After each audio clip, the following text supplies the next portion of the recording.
केल्याच्या बोंडाची किंवा केळफुलाची भाजी. केळफूल किती ताजं आहे बघा.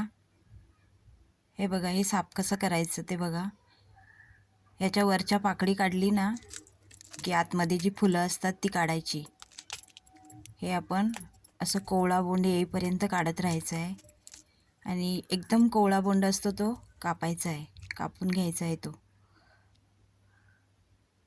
हे बघा, यातला आतला पारदर्शक दांडा आहे ना, पांढऱ्या कलरचा असतो, लांब लांब असतो, तो काढायचा आहे.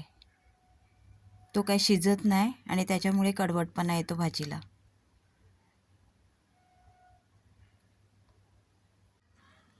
आता हे आपण कापून घेऊ. या भाजीतून आपल्याला जीवनसत्व मिळतात, कॅल्शियम मिळते, कॉपर मिळते, आयर्न मिळते आणि फायबरसुद्धा यामध्ये असते.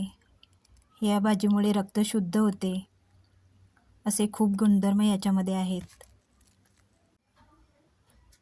हे बघा, हे आता मी 20 मिनटं मिठाच्या पाण्यात भिजवून ठेवणार आहे, म्हणजे याचा चीक बाहेर निघतो. याला चीक असतो, हे भिजल्यानंतर पिळून घ्यायचं आहे.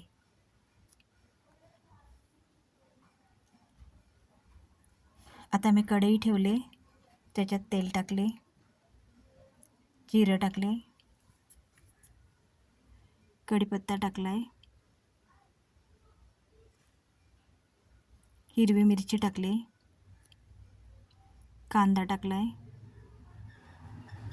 कांदा मी उभा कापलाय, शक्यतो उभाच कापा. मीठ टाकले, हळद टाकले,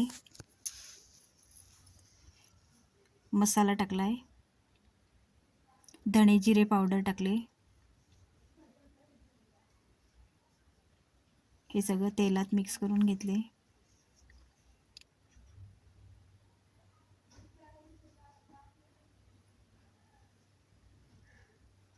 आता याच्यात जे केळफूल मिठाच्या पाण्यात घातलेलं ते टाकले, त्यातलं पाणी काढून.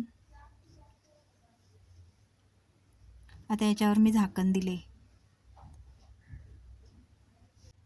आता आपली भाजी शिजले. ही शिजले हे कसं ओळखायचं, तर ती थोडीशी कमी होते, आळते ती. आता याच्यात मी ओलं खोबरं टाकले, ओला नारळ, गरम मसाला टाकलाय, कोथिंबीर टाकले. आता हे सगळं मिक्स करून घेऊ.